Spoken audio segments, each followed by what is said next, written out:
A paz do Senhor, meus irmãos, espero que estejam todos bem. Vamos começar então mais um estudo bíblico e hoje vamos então entrar em 2 Timóteo capítulo 3. Só me ligar aqui um pouquinho melhor. Olha, ver os participantes. Vou colocar aqui desse lado. E já vamos começar o nosso estudo bíblico. A paz do Senhor a todos mais uma vez. Vou colocar aqui o chat, isso, e minimizar. Ora, aqui está. Prontinhos então, vamos orar, vamos agradecer a Deus, espero que estejam todos bem. Se você sente falta de alguém aqui no estudo bíblico, mande mensagem, partilhe o link, vamos aprender Bíblia. Eu sei que alguns, se calhar, estão aí entusiasmados com o jogo de Portugal, não sei se é o caso, mas isso aí é que tudo depois pode-se ver noutra altura. Vamos então orar, vamos agradecer a Deus. Senhor, meu Deus e meu Pai, em nome de Jesus, sou grato ao Senhor pelo privilégio de podermos estar aqui a aprender da Tua Palavra, que o Senhor possa estar nos guiando, nos dirigindo e nos sustentando, ó Pai, nesse estudo que vamos fazer agora, que o Senhor possa estar falando ao nosso coração e que a igreja seja uma igreja alerta, uma igreja que tem discernimento daquilo que é do Senhor. Em nome de Jesus, nos capacita. Amém. Irmãos, vamos então falar aqui hoje de 2 Timóteo capítulo 3, nesta carta em que, quando Paulo escreve, Paulo já estava bem consciente que o seu tempo aqui nesta terra já tinha chegado ao fim, né? Estava preso em Roma, uma prisão que era diferente daquela prisão que termina lá o livro de Atos dos Apóstolos. Não sei se os irmãos lembram, Atos dos Apóstolos que termina no capítulo 28, no verso 30 a 31, dizendo que Paulo naquela altura estava preso numa casa própria que ele alugava e podia receber todo mundo tranquilamente, e pregava sem impedimento nenhum, ensinava as coisas do Senhor. Agora, aqui, quando ele escreve esta carta a 2 Timóteo, ele está preso numa circunstância mais difícil, né? Alguns historiadores, a tradição acredita que ele podia estar sendo preso por uma consequência de uma falsa acusação contra os cristãos sobre o incêndio de Roma. A verdade é que a sua sentença já estava decretada e estava próxima, e ele agora estava numa circunstância de quase morte, quase execução. Por ele ser um cidadão romano, isso lhe dava alguns privilégios até na pena que ele passaria, né? Como ele era cidadão romano, então ele não era crucificado. A pena de crucificação, que era uma pena humilhante, né, e torturante, que habitualmente era aplicada aos cristãos, mas um cidadão romano, digamos que tinha o privilégio, né, quer dizer, entenda-se esse privilégio não como algo bom, mas como algo menos mau, tinha o privilégio de ser decapitado, né? Então era uma morte rápida, sem dor, mas essa era a expectativa que estava agora aqui em Paulo nessa altura, abandonado, sozinho, mas nunca desesperado, né? Sempre com consciência de que ele estava no lugar que Deus queria que ele estivesse. E ele acaba dizendo nesta carta: olha, completei a carreira, guardei a fé, né? Combati o bom combate. Então ele sabia que a sua missão tinha sido cumprida, e agora ele vai encorajar Timóteo nesta carta a permanecer firme, né? Sem vergonha do Evangelho, sem medo de sofrer por Cristo Jesus, né? No capítulo 1 nós vemos Paulo lembrando a Timóteo do dom que Deus lhe tinha dado, né? Chama Timóteo, uma exortação para que ele reavivasse, para que ele se animasse, né? Porque Deus não lhe tinha dado e não nos tinha dado e não nos deu um espírito de covardia, mas um espírito de poder, de equilíbrio. No capítulo 2, Paulo exorta para que ele se pudesse fortalecer na graça e suportar as aflições como um bom soldado, né? Manejar bem a palavra da verdade, fugir das paixões do mundo, vivendo uma vida de santidade, né? No capítulo 2 tivemos aquelas 3 imagens do soldado que tem disciplina, do atleta que corre segundo as regras, do lavrador que sabe os tempos e as estações certas para a colheita, né? Então vemos aqui uma exortação para que ele se mantivesse firme e fugindo das paixões deste mundo. Agora no capítulo 3, Paulo vai mostrar que esta firmeza que ele falou no capítulo 1 e 2 era extremamente necessária, porque viriam tempos difíceis, tempos marcados pela corrupção moral, pela corrupção religiosa, né? E a oposição à verdade. E isso é tão atual. Irmãos, essa carta a Timóteo é tão atual para os dias que a igreja passa hoje, né? As dificuldades que a igreja passa hoje, né? E nesse capítulo 3, Paulo vai mostrar que é preciso ser firme, porque o mundo e as pessoas estão completamente corrompidos, e que essas pessoas corrompidas, por vezes e muitas vezes, surgem no meio da igreja, né? Então, agora, depois de ensinar Timóteo a permanecer fiel ao Evangelho, Paulo agora vai revelar que tipo de mundo e que tipo de oposição ele enfrentaria ao permanecer fiel, né? O tema desse capítulo, se pudermos dar um tema, é permanece na palavra. Isso é importante para nós. Nós sempre exortamos nesse sentido a importância de permanecermos na palavra, a importância de permanecermos fiéis à Escritura. Então, se esse capítulo 3 tivesse um tema, esse tema poderia ser permanece na palavra, como diz lá no verso 14, né? Tu, porém, permanece naquilo que aprendestes. Então, a ideia central é: Paulo ensina que em tempos difíceis a igreja deve discernir o caráter corrompido dos homens e rejeitar a falsa piedade, a falsa religiosidade, a falsa aparência de amor, e seguir os bons exemplos, permanecer nas Escrituras inspiradas por Deus. Então esse é o resumo, a síntese desse capítulo 3, do verso 1 ao verso 5. Paulo vai falar do caráter dos homens nos últimos dias. Do verso 6 ao verso 9, Paulo vai falar de como esses homens, e especificamente os falsos mestres, atuam no meio do povo de Deus, né? Que é muito interessante vermos isso. Do verso 10 ao verso 13, Paulo vai apontar para o seu próprio exemplo, né? E a realidade da perseguição. Do verso 14 ao verso 17, Paulo vai falar da suficiência e inspiração das Escrituras. Então, vamos entrar no texto. Abra a sua Bíblia. Hoje eu acredito que não vamos passar do horário. Abra a sua Bíblia. 2 Timóteo, capítulo 3, verso 1.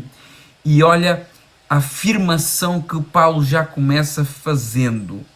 Sabe, porém, isto, que nos últimos dias sobrevirão tempos difíceis. Então, Paulo vai começar com uma advertência muito séria. Esse sabe isto que ele fala aqui é a mesma coisa que ele dizer tenha certeza. Paulo não está a colocar aqui uma situação hipotética. Paulo não está convidando Timóteo a uma reflexão. Paulo está dando uma ordem.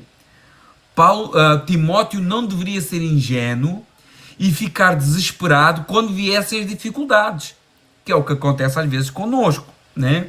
Ele diz, olha, vai ter dias difíceis, tenha certeza disso. Irmão, irmã, tenha certeza.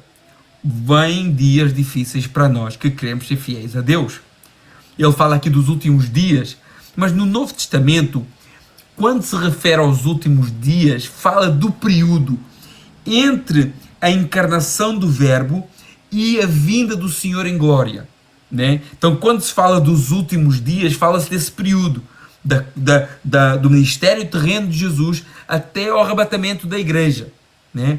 Até, ou então, talvez, acredito que até à vinda do Senhor em glória, numa perspectiva pré-tribulacionista, que será depois da grande tribulação, primeiramente o arrebatamento. Então, de um modo geral, os últimos dias são vistos como esse intervalo de tempo, o tempo da igreja, o tempo da cruz, da encarnação, a cruz, a obra de Cristo, até ao fim, até ao arrebatamento, à vinda gloriosa do Senhor Jesus. Então, quando se fala dos últimos dias na Bíblia, fala-se desse período.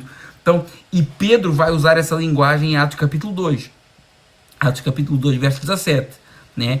Que nos últimos dias acontecerá, diz o Senhor Deus, que do meu Espírito derramarei sobre toda a carne. Ou seja, Paulo não está falando aqui apenas de um evento futuro e distante. Ele está descrevendo uma realidade que já era presente na igreja naquela altura e que vai se intensificar, cada vez vai ficar mais intenso até à volta de Cristo, né? Tempos difíceis, tempos trabalhosos, perigosos, pesados. E é curioso que essa expressão tempos difíceis aparece mais uma vez na Bíblia, descrevendo aqueles dois endemoniados de Gadara em Mateus 8:28, né? Que eram, ali é traduzido como muito ferozes e violentos, perigosos, de trato impossível. Então, Paulo está descrevendo tempos difíceis, não apenas no sentido das circunstâncias adversas, das perseguições externas, da escassez material, mas de um clima moral e espiritual perigoso. É esse sentido que Paulo está trazendo aqui com esta palavra tempos difíceis, né? Clima de grande batalha espiritual, né? Onde as pessoas dariam ouvidos a doutrinas, e estão dando ouvidos a doutrinas de demónios, pessoas rebeldes e cegas para os seus próprios interesses, originados na condição humana caída, né? E a gente vai ver isso no restante da passagem, no restante do capítulo 3, não é? Então vemos que Paulo está dizendo, olha, vem dias difíceis, de grande batalha, de grande luta espiritual, e nós devemos estar preparados para isso. A igreja, meus irmãos, não pode se surpreender com tempos difíceis. Nós como cristãos, nós não devemos ficar surpreendidos quando aparece uma dificuldade, quando aparece um escândalo, quando aparece uma situação que a gente achava que nunca poderia acontecer. Não, isso é a promessa que está na palavra. A Bíblia nunca prometeu que a história humana caminharia para uma perfeição moral antes de Cristo, antes da volta de Cristo. A Bíblia nos prepara para ter discernimento espiritual, perseverança e fidelidade em meio a tanta corrupção que nós vamos vendo. Nós olhamos para este mundo, olhamos às vezes para a igreja, olhamos às vezes para o mundo religioso, não só fora do contexto religioso, mas dentro do contexto religioso, e nós vemos que está muito difícil, né? E Paulo vai agora entrar numa lista de atitudes que retratam a perversão do coração humano nos últimos dias e que vão tornar esses dias ainda mais difíceis. Verso 2: porque haverá homens amantes de si mesmos, avarentos, presunçosos, soberbos, blasfemos, desobedientes a pais e mães, ingratos, profanos.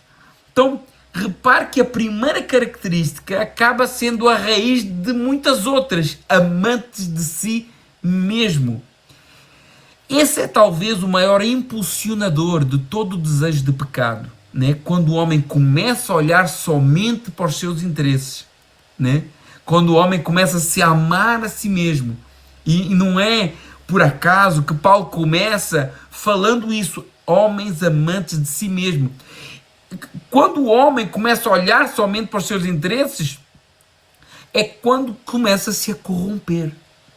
E foi isso que aconteceu lá no Éden. Vocês lembram-se? Lá no Éden, Adão e Eva, né? Deus era o centro, Deus era a referência, mas o ser humano quis ser ele mesmo a referência. O ser humano quis tomar o lugar de Deus. O ser humano quis ter a primazia. O ser humano se amou a si mesmo. E quando o homem se ama a si mesmo e se coloca no centro, tudo começa a descarrilar, tudo começa a se desordenar. E por consequência disso, vem a avareza, porque os homens amam mais o seu dinheiro do que partilhar com os outros. Vem a presunção, a arrogância, não, porque só eu sei, a opinião do outro não me importa, né? A soberba, o orgulho, eu não dou o braço a torcer, é a minha razão e tem que ser assim, custa o que custar. As blasfémias, porque se tornam irreverentes contra Deus. Desobedientes a pais e mães, né? Porque existe aqui um desrespeito a seja qual for o tipo de autoridade. Ingratos, ingratidão. Ingratidão é uma consequência de quem se ama a si mesmo, né? Profanos, né? Que misturam o sagrado com o leviano. Então, esta lista aqui mostra uma sociedade marcada pela idolatria do ego, pela idolatria do próprio eu, né? Que rejeita todo tipo de autoridade e despreza o sagrado. Por isso que na conversão, meus irmãos, a primeira coisa que tem que morrer é o nosso eu, é o nosso ego. E se você não consegue matar o seu eu, você não consegue servir a Jesus. A proposta do Evangelho é você matar o seu eu. Eu não sei se às vezes as pessoas têm consciência disso. A proposta do Evangelho é você não se conformar consigo mesmo. É você matar o seu eu, negar-se a si mesmo, matar o velho homem, afogar a velha criatura nas águas do batismo. Essa é a proposta do Evangelho, né? Nós temos que amar o próximo como a nós mesmos. Não é amar só a nós mesmos. Nós temos que amar o próximo como a nós mesmos. O problema dos últimos dias muitas vezes não são problemas externos. Às vezes o maior problema é o coração humano, aquilo que está dentro de nós e que às vezes está centrado só em nós. Muitas vezes nós estamos procurando a fonte dos problemas e esse problema está dentro de você mesmo. O seu coração egoísta, o seu coração que ama você mesmo. Nós estamos olhando em volta e às vezes não estamos olhando para o nosso íntimo. O que é que nos move? Por que é que eu faço a obra? Por que é que eu ajudo? Será que é para que eu seja exaltado, como Nabucodonosor, no capítulo 4 de Daniel? Olha o meu reino que eu construí, que eu levantei, eu. A igreja precisa de tomar cuidado para não absorver do mundo, porque isso é algo mundano, não absorver do mundo a cultura do eu dentro de uma vida cristã. O Evangelho não nos chama a amar a nós mesmos acima de tudo. Ele nos chama a negar a nós mesmos e seguir a Cristo. Lucas 9:23. Se alguém quer vir após mim, negue-se a si mesmo. E Paulo vai continuar a lista no verso 3. Homens sem afeto natural, irreconciliáveis, caluniadores, incontinentes, cruéis, sem amor para com os bons. Olha, reparem bem essa lista tremenda que Paulo fala aqui. Homens sem afeto natural. Então aponta aqui para a perda de amor até nas relações mais básicas ou normais, como por exemplo pais e filhos, irmãos de sangue. Quantas famílias desunidas, quantos filhos que não falam com pais, pais que não falam com filhos. Quer dizer, aquele relacionamento, aquele afeto que devia ser natural, as pessoas já não têm. Aquele amor de irmãos que devia ser natural, hoje o que nós vemos é irmãos brigando, irmãos jurando morte uns aos outros. Homens sem o afeto que seria natural, o afeto familiar, já nem isso está existindo. Irreconciliáveis, pessoas que não querem acordo, pessoas que não querem o perdão, pessoas que não querem a restauração, mas que querem viver em conflito, que se alimentam de contendas, que querem viver afastados uns dos outros, caluniadores, pessoas que destroem outros com palavras, incontinentes. O que é uma pessoa incontinente? Uma pessoa que não tem domínio próprio sobre as suas atitudes, sobre as suas palavras, sobre aquilo que faz. Cruéis, né? Duros, sem compaixão, sem amor para com os bons, ou seja, tem hostilidade até para com aquilo que é justo.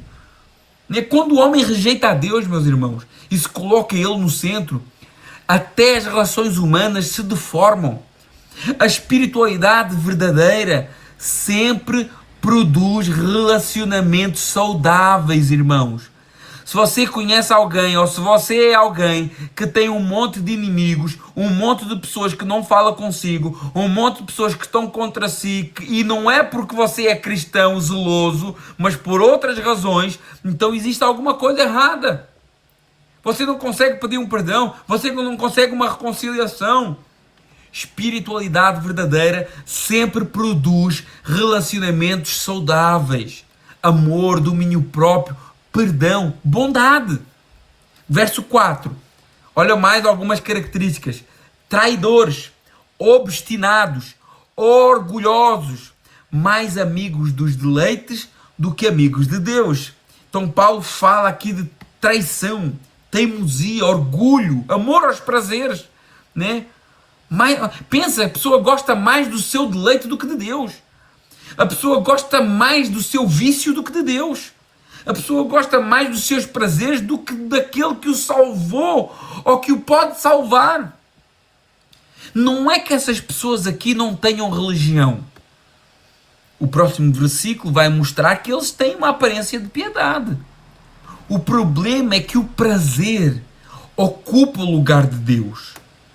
Nós temos isso direto, a gente vê essas coisas direto, meus irmãos. Pessoas que dizem que amam a Deus, pessoas que dizem que gostam da igreja, que precisam de mudar, que oram, que se submetem à palavra, mas o seu prazer sempre o desvia em sentidos opostos a Deus.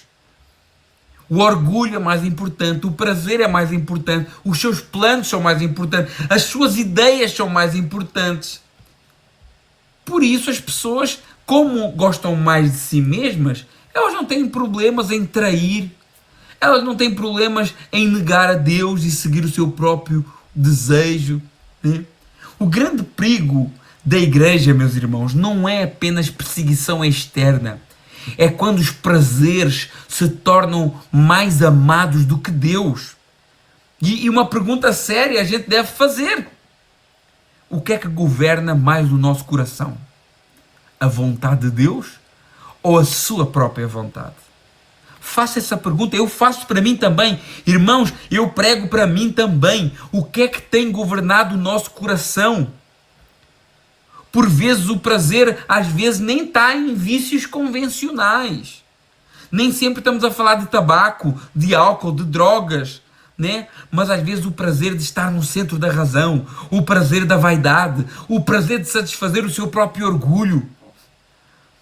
Algo que pode ser invisível num primeiro momento para aqueles que estão à nossa beira, mas de Deus ninguém esconde. E Paulo vai falar isso no verso 5. Olha, eles têm uma aparência. Olha essa palavra de Paulo, interessante, né? Eles têm uma aparência de piedade, mas negam a eficácia dela. Destes, afasta-te. Que palavra dura, hein? Que palavra dura. E esse é um dos capítulos, um dos versos mais sérios desse capítulo. Pessoas que têm uma aparência de piedade. Piedade, aqui o significado dessa palavra que foi traduzida no português para piedade, mas ela é um pouco mais abrangente. Ela pode significar reverência, respeito, fidelidade a Deus. Então, essas pessoas têm uma aparência de fidelidade a Deus. Essas pessoas têm religião. Essas pessoas têm linguagem espiritual. Têm uma forma até externamente ortodoxa de seguir a Deus. Participam do culto. Têm um discurso bíblico. Ou seja, eles têm uma aparência cristã. Mas negam a eficácia de tudo isso que eu falei. Negam a eficácia da reverência, negam a eficácia da fidelidade a Deus. É a fé que não transforma o caráter. É a religião que não produz santidade verdadeira, santidade interior.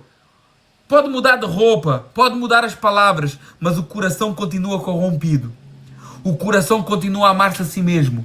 O coração continua atrás dos seus desejos, dos seus prazeres. Eles têm a fórmula da religião, conhecem intelectualmente o Evangelho, mas não têm o poder e o impacto que a fé provoca no ser humano. E isso é muito triste. Isso é correr em vão. Isso é correr em vão, meus irmãos. E Paulo diz assim, olha, afasta-te deles.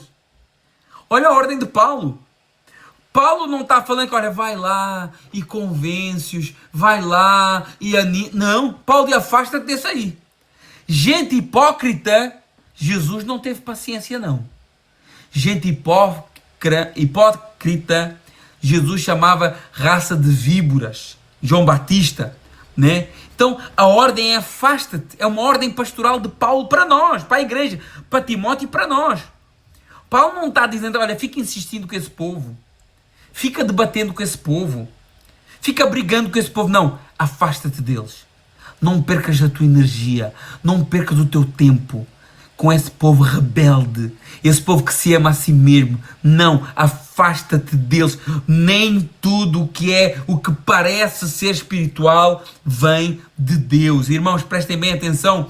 Isso é muito importante. A igreja, nós temos que estar aptos para discernir entre aparência religiosa e vida transformada. Pense nisso, meus irmãos. A igreja tem que saber discernir isso.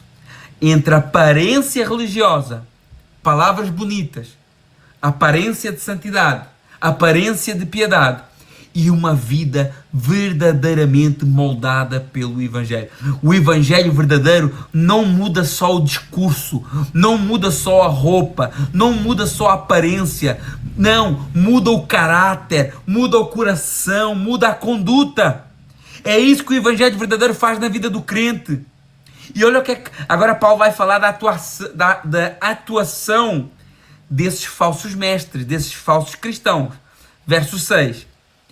Porque deste número são os que se introduzem pelas casas, levam cativas mulheres nécias carregadas de pecados, levadas de várias concupiscências. Então, Paulo agora está descrevendo a ação desses falsos mestres, que se introduzem nas casas. Isso mostra aqui uma ação dissimulada. Mostra que essas pessoas têm uma ação manipuladora, aproveitando-se da vulnerabilidade das pessoas, né? Às vezes se aproveitando do pouco conhecimento que as pessoas têm, se aproveitando da simplicidade que as pessoas têm. Quando ele fala aqui, leva cativas mulheres frágeis espiritualmente, carregadas de pecados e dominadas por desejos, o foco aqui não é atacar as mulheres, obviamente. A própria carta aqui faz um elogio a duas mulheres, Lloyd e Eunice. O ponto é que os falsos mestres exploravam e exploram hoje pessoas vulneráveis. Pessoas às vezes com menos conhecimento bíblico. Falsos ensinos muitas vezes entram por ambientes íntimos, conversas privadas, relacionamentos manipuladores e interesseiros, pessoas que fazem política dentro do corpo de Cristo. E a igreja precisa proteger os seus vulneráveis por meio do ensino sólido da palavra de Deus. A igreja precisa estar atenta a isso. Verso 7. Essas pessoas vulneráveis que aprendem sempre, mas nunca podem chegar ao conhecimento da verdade. Ou seja, pessoas que estão sempre aprendendo, mas nunca chegam à maturidade. E por isso ficam vulneráveis, sujeitas ao engano dos manipuladores. Isso é muito atual para hoje. Porque hoje se consome muito conteúdo religioso, né, continuamente, nas redes sociais, nas informações que nós temos na palma da nossa mão. Então, hoje se consome muito conteúdo religioso, mas ainda assim as pessoas nem sempre se rendem à verdade. Estamos numa época, meus irmãos, em que o Evangelho nunca foi tão pregado. Nunca a palavra de Deus teve tanta visibilidade como os dias de hoje. Mas isso não necessariamente por si só muda as pessoas. Aprender sem arrependimento vai virar só uma curiosidade espiritual estéril, sem fruto, né? Tem que haver arrependimento. Tem que haver mudança de mentalidade. O alvo do ensino bíblico não é só acumular informação, é conduzir ao conhecimento da verdade, à fé salvadora, à obediência e à transformação da vida. E esses homens manipuladores às vezes se aproveitam de pessoas que não são tão firmes na fé, que não são tão firmes na verdade, que não aprofundam e não deixam a palavra trabalhar nelas, se aproveitam dessas pessoas vulneráveis para manipular a seu belo prazer. E ele vai dar o exemplo de 2 homens lá do Antigo Testamento, no verso 8. Como Janes e Jambres resistiram a Moisés, assim também esses resistem à verdade, sendo homens corruptos de entendimento e reprovados quanto à fé. Quem é que são Janes e Jambres? Eles não aparecem pelo nome no Antigo Testamento, mas a tradição judaica os identifica como os magos egípcios que resistiram a Moisés diante de Faraó. Então, isso é uma referência que está lá em Êxodo, capítulo 7, do 11 ao 12, né, quando o Faraó mandou vir os magos encantadores e os sábios do Egito e fizeram a mesma coisa que Moisés tinha feito com o bordão, ou seja, eles transformaram os seus bordões em cobras também, né? Mas depois vemos que o bordão de Arão devorou o bordão deles. Então repare, olha aqui o que é interessante nesses magos que estão sendo colocados como comparação aos falsos mestres. Repare que esses sábios egípcios, eles também transformaram os seus bordões em serpentes. Curioso isso, né? O inimigo também faz umas maravilhas por aí. Prodígios de mentira, diz a Bíblia. Então, esses 2 sábios egípcios que aparecem aqui como pessoas que se opuseram a Moisés, eles também operaram ali uma maravilha. Os seus bordões também se transformaram em serpentes. Porém, o bordão de Arão devorou os bordões dos magos egípcios. Então, tudo o que é de Deus prevalece, assim como aconteceu com o bordão de Arão. E Paulo compara os falsos mestres a esses homens, que às vezes até podem fazer algum tipo de sinal, podem até aparentar algum tipo de sabedoria, mas eles resistem à verdade. Aparentemente eles têm a verdade, mas não. Esses sábios egípcios também demonstraram algum tipo de poder. E eu acredito que Faraó deve até ter ficado admirado e impressionado com isso, né? Alguns, hoje, andam muito admirados atrás de pessoas que supostamente fazem milagres. Ontem, nesses dias, tem andado aí nas redes sociais, não, um apóstolo aí que está a transformar dentes de ouro, né? Está a orar pelas pessoas e as pessoas estão a ficar com os dentes em ouro, né? E as pessoas estão indo atrás dessas coisas. Então, Paulo dá o exemplo desses 2 magos que também fizeram um sinal ali, um sinal parecido com o sinal de Deus, mas que era espírito de engano. Então, tem pessoas que andam muito admirados com os sinais que vêm por aí, com a eloquência de falsos mestres, com a ousadia nas palavras de alguns mestres, de alguns pastores, de alguns falsos obreiros, até com sinais que possam ver, mas a palavra é bem clara, são resistentes ao Espírito Santo e à verdade, têm um entendimento corrompido e são reprovados quanto à fé. Então isso é muito importante. Existem pessoas que parecem ser pessoas de Deus, mas não se submetem ao agir do Espírito Santo. Conhecem a palavra, mas não deixam que a palavra tenha impacto no seu interior. Há pessoas que não rejeitam a verdade, porque não a entenderam. Rejeitam porque resistem a essa verdade. Porque essa verdade quer quebrar o seu orgulho. Essa verdade quer quebrar o seu ego. E não se sujeitam a isso. Verso 9. Não irão esses homens falsos, até com alguns sinais e prodígios, não irão, porém, avante. Porque a todos será manifesto o seu desvario, como também foi o daquele, dos sábios egípcios. Paulo traz uma palavra de esperança em relação a esses homens e mulheres que andam corrompendo o corpo de Cristo. Os falsos mestres podem até avançar por algum tempo, mas não avançarão indefinitivamente.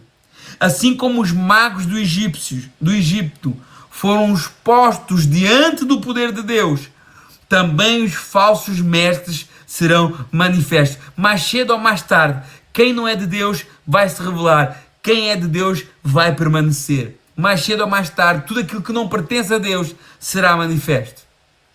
Quem anda no erro pode até parecer forte por algum tempo, mas Deus sempre vai expor a mentira. E a igreja não precisa entrar em pânico. A igreja precisa permanecer fiel. É isso que essa é a nossa vacina. A nossa vacina é a fidelidade à Escritura. Olha o que é que Paulo vai dizer no verso 10. Tu, porém, tens seguido a minha doutrina, modo de viver, intenção, fé, longanimidade, amor e paciência. Paulo faz aqui um contraste. Um contraste entre os homens corruptos e os homens fiéis a Deus. Tu, porém, é uma expressão muito forte, porque em meio a homens corruptos, Timóteo tinha que ser diferente. Irmãos, em meio à corrupção deste mundo, nós temos que ser diferentes. E Paulo vai apontar para o seu testemunho pessoal. Paulo lembra Timóteo para seguir a sua doutrina, o seu modo de viver, a sua intenção, o que é que o movia, a sua fé, a sua longanimidade, né? A sua capacidade, né? de aguentar os desaforos, o seu amor, a sua paciência. Paulo não oferecia apenas doutrina fria, vazia. Paulo oferecia exemplo. A nossa pregação tem que ser sempre acompanhada de testemunho. Paulo deixa bem claro que não é errado nós olharmos para os exemplos de homens fiéis que às vezes cruzam a nossa vida. Lá em Hebreus capítulo 13, verso 7, o escritor aos Hebreus vai falar isso. Olha, lembrai-vos dos vossos pastores, dos vossos guias, os quais vos pregavam a palavra de Deus, e considerem atentamente o fim da sua vida e imitai a fé que eles tiveram. Isso não é errado. Eu imitar a fé de alguém não é errado. É uma recomendação bíblica, né? O ministério fiel deve unir doutrina e vida de acordo com a doutrina. Não basta dizermos a verdade, meus irmãos. É preciso viver de modo compatível com essa verdade. E a igreja precisa disso, meus irmãos. Meus irmãos, a igreja precisa de lideranças e de homens e de mulheres cuja doutrina seja visível no seu caráter. No seu caráter. E é esses que a igreja deve ouvir e deve seguir. Não é qualquer um que se levanta e agora vamos todos ouvir e vamos todos atrás dele. Não! Olhe o seu caráter, olhe o seu testemunho, olhe a doutrina que é visível na sua vida. Assim como Paulo era um exemplo para Timóteo, por sua vez, Timóteo deveria ser um exemplo para os demais fiéis. Ele diz lá em 1 Timóteo capítulo 4, verso 12, olha, torna-te um padrão para os fiéis. Então, Timóteo devia ser o padrão dos fiéis. E este chamado não parou em Paulo, este chamado não parou em Timóteo. Todo servo de Deus deve se tornar um padrão para os fiéis. Sabendo, claro, que Jesus é o nosso alvo, Jesus é o nosso maior exemplo de todos, mas o facto de Jesus ser o maior exemplo e o alvo de todo cristão não invalida que cada um de nós não tenha também essa responsabilidade. E não significa que não é correto eu me espelhar num homem cuja fé é de acordo com aquilo que a palavra do Senhor nos indica. Então, uma das coisas, meus irmãos, que mais aumenta esse testemunho, Paulo vai falar agora no verso 11, né? É a capacidade de sofrer por amor a Cristo. Verso 11, ele tinha falado de várias coisas, né? Da doutrina, do modo de viver, da intenção, da fé, da longanimidade, do amor, da paciência. Tudo isso Timóteo podia ver em Paulo, mas não só. Timóteo também podia ver no verso 11 perseguições e aflições, tais quais me aconteceram em Antioquia, em Icônio, em Listra, quantas perseguições sofri e o Senhor me livrou de todas. Então, esses acontecimentos que Paulo está falando aqui aconteceram em Atos capítulo 13, Atos capítulo 14, né? Em Antioquia da Psídia, Paulo enfrentou muita oposição.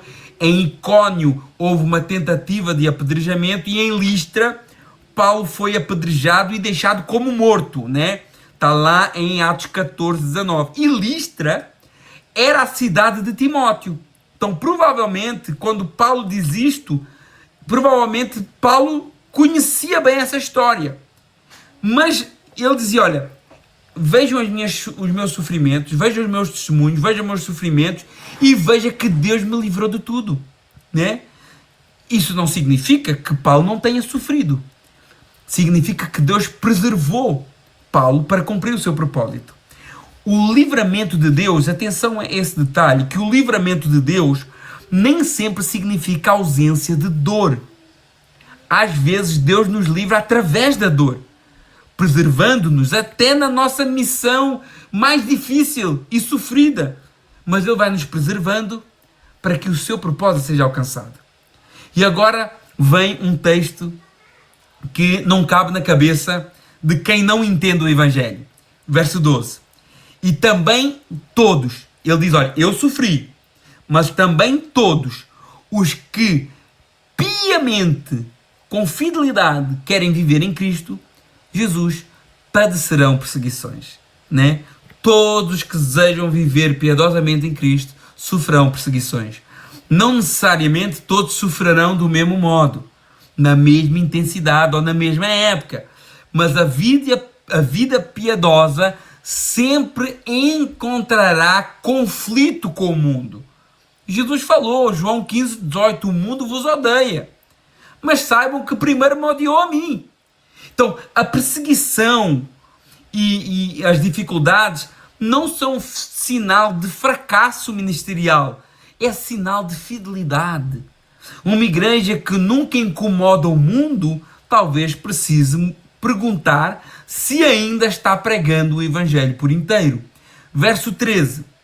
Mas, voltando para os homens maus, mas os homens maus e enganadores irão de mal a pior, enganando e sendo enganados.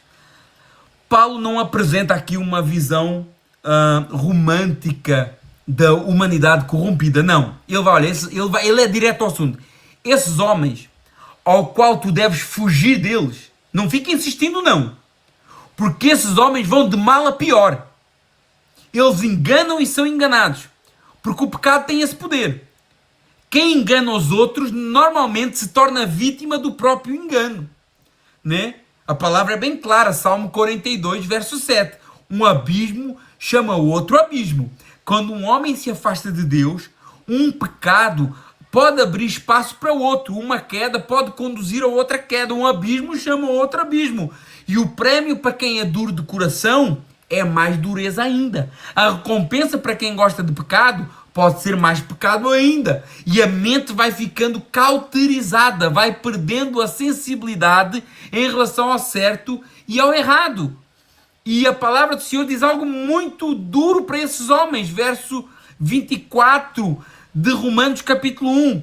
Por isso Deus os entregou à imundícia, pelas concupiscências do seu coração, para desonrar o seu próprio corpo, pois eles mudaram a verdade de Deus em mentira, adorando e servindo a criatura em lugar do Criador, que é bendito eternamente. E por causa disso, Deus os entregou às paixões infames. Irmãos, nós como igreja precisamos de abandonar a ingenuidade espiritual, abrir os olhos. Nós temos que abrir os olhos espirituais. Nem toda a voz é confiável, nem todo o ensino é verdadeiro, nem todo o crescimento é saudável. E por isso precisamos cada vez mais de conhecer a Escritura. E o conhecimento da Escritura vai ser como um antídoto, como uma vacina contra esse tipo de pessoas. Verso 14. Tu, porém, mais uma vez, o contraste, entre homens maus, falsos e homens fiéis a Deus. Tu, porém, permanece naquilo que aprendeste e de que foste inteirado, sabendo que tens aprendido. Tu, porém, a resposta de Paulo em tempos difíceis não é uma inovação, né? Vamos adaptar aqui a pregação, vamos adaptar a igreja, vamos colocar mais entretenimento, vamos adaptar ao espírito da época. Não. A resposta de Paulo não é essa, é tu, porém, permanece. Timóteo deveria permanecer naquilo que aprendeu. A palavra permanecer é central nos tempos em que nós estamos. Tempos instáveis, a igreja precisa de estabilidade na verdade. Não podemos ficar a inventar coisas novas. O Evangelho não permite adaptações. O Evangelho não depende de métodos humanos. O Evangelho é poder de Deus para a salvação de quem crê. E a igreja não foi chamada para modernizar a mensagem, mas para permanecer e proclamar fielmente a mensagem antiga e eterna da cruz. O mundo muda, as opiniões mudam, as modas passam, mas o Evangelho permanece o mesmo. Cristo morreu pelos nossos pecados, ressuscitou ao terceiro dia e chama todos ao arrependimento e à fé. E quando as pessoas mudam, a palavra permanece. Quando a liderança muda, a palavra permanece. Quando a cultura muda, a palavra permanece. Quando surgem falsos ensinos, a palavra deve permanecer. Sempre. Verso 15.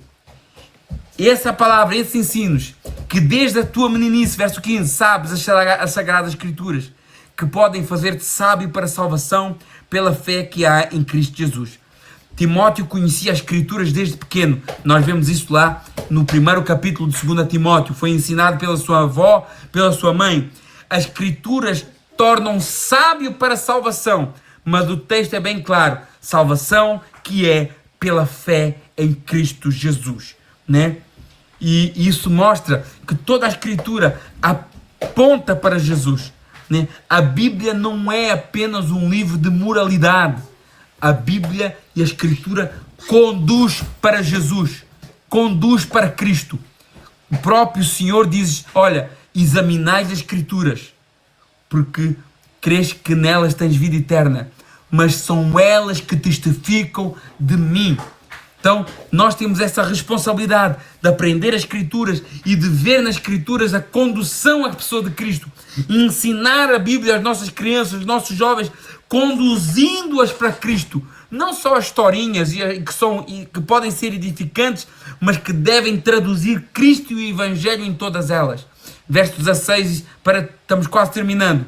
Porque toda a Escritura é divinamente inspirada e proveitosa para ensinar, para redarguir, para corrigir e para instruir em justiça. Esse é um dos textos mais importantes sobre a inspiração divina das Escrituras. Toda a Escritura é divinamente inspirada. A ideia é que a Escritura é soprada por Deus. Deus é a sua origem, né?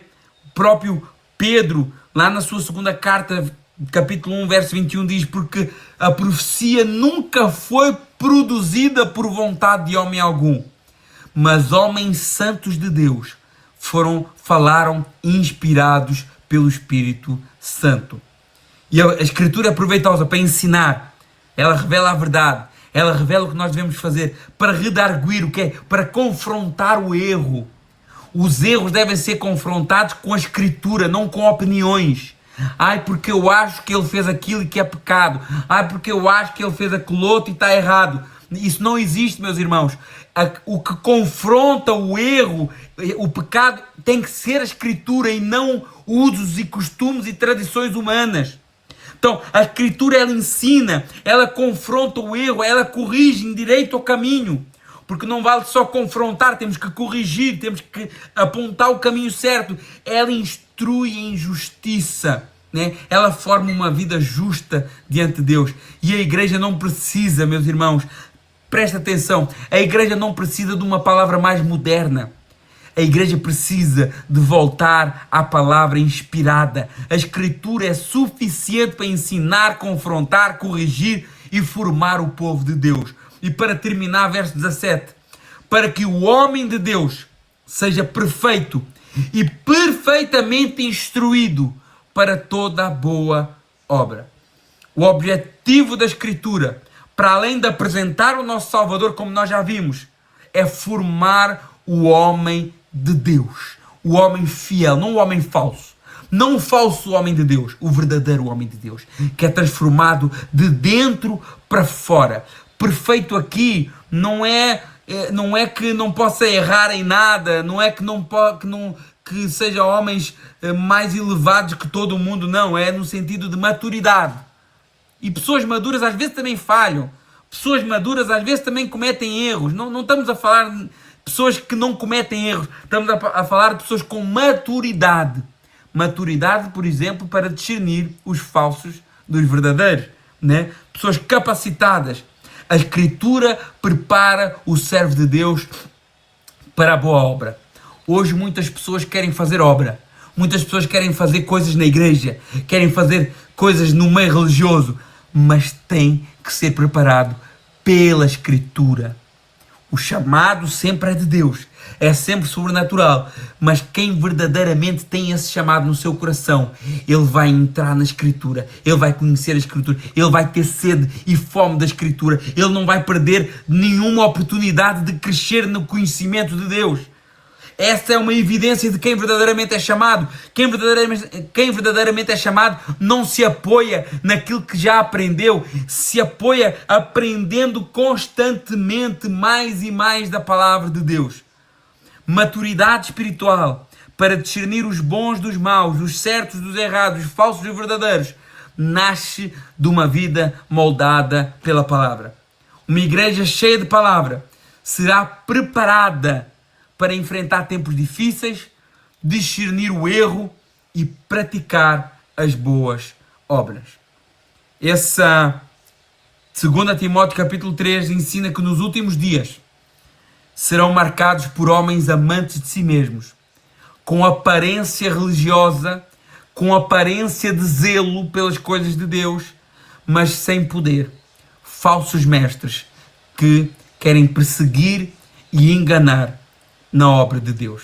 E a resposta de Paulo é uma: permanece na palavra. Em tempos difíceis, a igreja não precisa de novidades. A igreja precisa de permanecer nas Escrituras inspiradas por Deus. Amém? Irmãos, como eu calculava hoje, conseguimos acabar mais cedo, eram só 17 versos, mas que o Senhor possa falar esta palavra ao coração de cada um e que cada um possa buscar essa maturidade para que a gente não seja enganados, para que a gente não vá atrás de coisas que não são de Deus, mas que têm uma aparência de que são, para que a gente saiba discernir o certo e o errado e para que a gente seja um exemplo dos fiéis, como Paulo era, como Timóteo era e como todo servo de Deus deve ser. Amém? Irmãos, vamos terminar. Depois vamos disponibilizar esse estudo para que vocês possam partilhar com alguém que não esteve aqui hoje, mas que também todos precisamos de aprender mais da palavra. Amém? Vamos orar, vamos agradecer a Deus. Senhor, meu Deus, meu Pai, em nome de Jesus, eu te agradeço, eu te louvo e eu coloco essas palavras que foram ministradas nas tuas mãos e que o Senhor possa gravá-las no nosso coração. Que a gente possa buscar ser cada vez mais instruídos na tua palavra. Que a gente venha, como Paulo diz a Timóteo, permanecer fiéis à tua Escritura. Aquilo que a tua palavra nos ordena, nos manda, que nos corrige, que nos dirige, que nos exorta e que nos aperfeiçoa a cada dia. Eu te peço pela vida de cada um, cada irmão e irmã que esteve aqui comigo hoje e que eles possam ser edificados e transformados, como eu também peço transformação diária, para que o Senhor possa nos preparar para toda a boa obra, as obras que o Senhor já tem para nós. Obrigado por tudo, eu te agradeço, em nome de Jesus. Amém. Irmãos, Deus abençoe a todos, um grande abraço e que o Senhor possa estar falando melhor essas palavras no coração de cada um. Um grande abraço a todos e até domingo. Um abraço.